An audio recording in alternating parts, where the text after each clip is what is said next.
రెడ్డి ప్రభుత్వంలో కేవలం 148 మందిని మాత్రమే టైం స్కేల్లోకి తీసుకొచ్చారు అధ్యక్ష.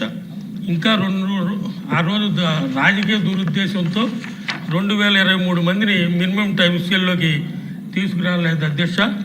ఈ జీవో ప్రకారమే వాళ్ళని కూడా టైం స్కేల్లోకి తీసుకురావాలని మీ ద్వారా మంత్రి గారిని కోరుకుంటున్నాను అధ్యక్ష.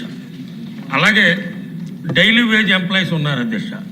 వాళ్ళకి ఈ రోజుకి కూడా 20 సంవత్సరాల నుంచి పనిచేస్తున్న 6 నుంచి 9 వేలే జీతం అధ్యక్ష. దసరా సెలవుల్లో సంక్రాంతి సెలవుల్లో కూడా వాళ్ళకి సంవత్సరానికి 3 నెలల జీతాలు కూడా ఉండవు అధ్యక్ష. 99-2008 వరకు 10 సంవత్సరాలు సర్వీస్ ఉన్నవారికి 150 మందిని 28 డేస్లోకి మార్పు చేశారు అధ్యక్ష. 2009 నుంచి ఇప్పటి వరకు చేసిన 10 సంవత్సరాలు దాటిన వారు 300 మంది ఉన్నారు అధ్యక్ష.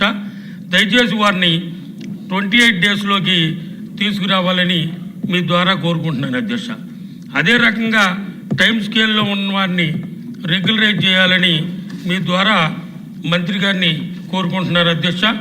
దయచేసి ఈ మన ప్రభుత్వం ఎప్పుడు చేసినా సరే ఆంధ్ర యూనివర్సిటీ ఎంప్లాయీస్కి న్యాయం, చంద్రబాబు నాయుడు గారి ప్రభుత్వంలో మనమే న్యాయం చేసాం అధ్యక్ష. దయచేసి ఆ రోజు రాజకీయ కోణంలో ఆలోచించి 28 డేస్లో ఉన్న వాళ్ళని 223 మందిని ఆపేయడం జరిగింది అధ్యక్ష.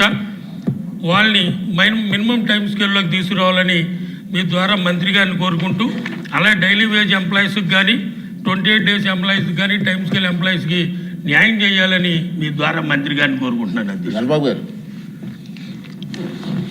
అధ్యక్ష, ఆంధ్ర యూనివర్సిటీ అంటేనే ఈరోజు 100 ఏళ్ళు పూర్తి చేసుకున్నటువంటి ఉత్సవాల్లో ముందుకెళ్తున్నటువంటి పరిస్థితి అధ్యక్ష. చాలా హిస్టారికల్ యూనివర్సిటీ అధ్యక్ష. అలాంటి యూనివర్సిటీలో